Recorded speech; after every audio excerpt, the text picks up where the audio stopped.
চাঁদপুরে এজলাস সংকটে ব্যাহত হচ্ছে আদালতের বিচারিক কার্যক্রম।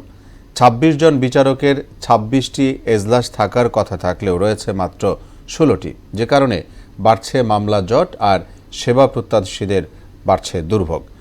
জেলাবাসীর দাবি একটি স্বতন্ত্র জুডিশিয়াল ভবন তৈরির। চাঁদপুর থেকে রফিকুল ইসলাম বাবুর প্রতিবেদন, জানাচ্ছেন তাহসিন তারিন।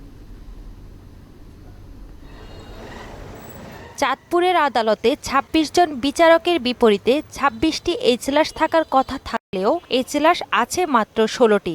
একজন বিচারক এজলাস থেকে নামলে অন্যজন বিচার কার্যক্রম পরিচালনার জন্য ওঠেন।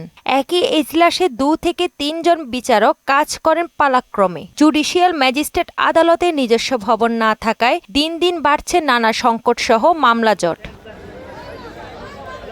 এমন বাস্তবতায় ভোগান্তির শিকার হচ্ছেন বিচার প্রার্থী ও বিচার সংশ্লিষ্টরা। মামলা জটসহ শুনানি বিলম্বিত হওয়ায় বিচার প্রার্থী ও সাধারণ মানুষের মধ্যে ক্ষোভ সৃষ্টি হচ্ছে। একটি জুডিশিয়াল ভবন নির্মাণ হলে এই সংকট কাটবে দাবি আইনজীবীদের। ৩টা কোর্ট বসতে হয়, সেখানে বিচারক যারা আছেন ওনাদের ওই বিচার কাজের যথেষ্ট সময় দিতে পারেন না এবং সংকটের কারণে সেখানে বিচার প্রার্থীকে নিয়ে বিচার কার্যক্রম ভালোভাবে পরিচালনা করতে পারে না। চাঁদপুরে জুডিশিয়াল ভবনটি দ্রুত করা হোক, তাহলে চাঁদপুর থেকে মামলার জট কমবে এবং বিচার প্রার্থীরা তাদের বিচার পাবে। জুডিশিয়াল ভবন না থাকায় একটি খাস কামরায় ২ থেকে ৩ জন বিচারককে বসতে হয়। ইতিপূর্বে বেশ কয়েকবার নথিও চুরি হয়েছে। সুদবিহীন ব্যাংকিং এর আত্মশুদ্ধির পথ এনআরবিসি ব্যাংকের ইসলামিক ব্যাংকিং আল আমিন।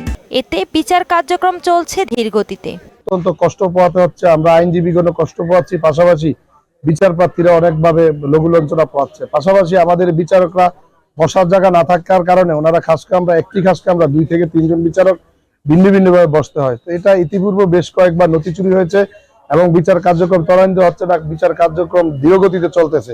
সমস্যাটি গুরুত্বের সাথে নিয়ে কর্তৃপক্ষ একটি স্বতন্ত্র জুডিশিয়াল ভবন নির্মাণের দ্রুত ব্যবস্থা নেবে, এমনটাই চাওয়া জেলাবাসীর। তাহসিন তারিন, মোহনা সংবাদ।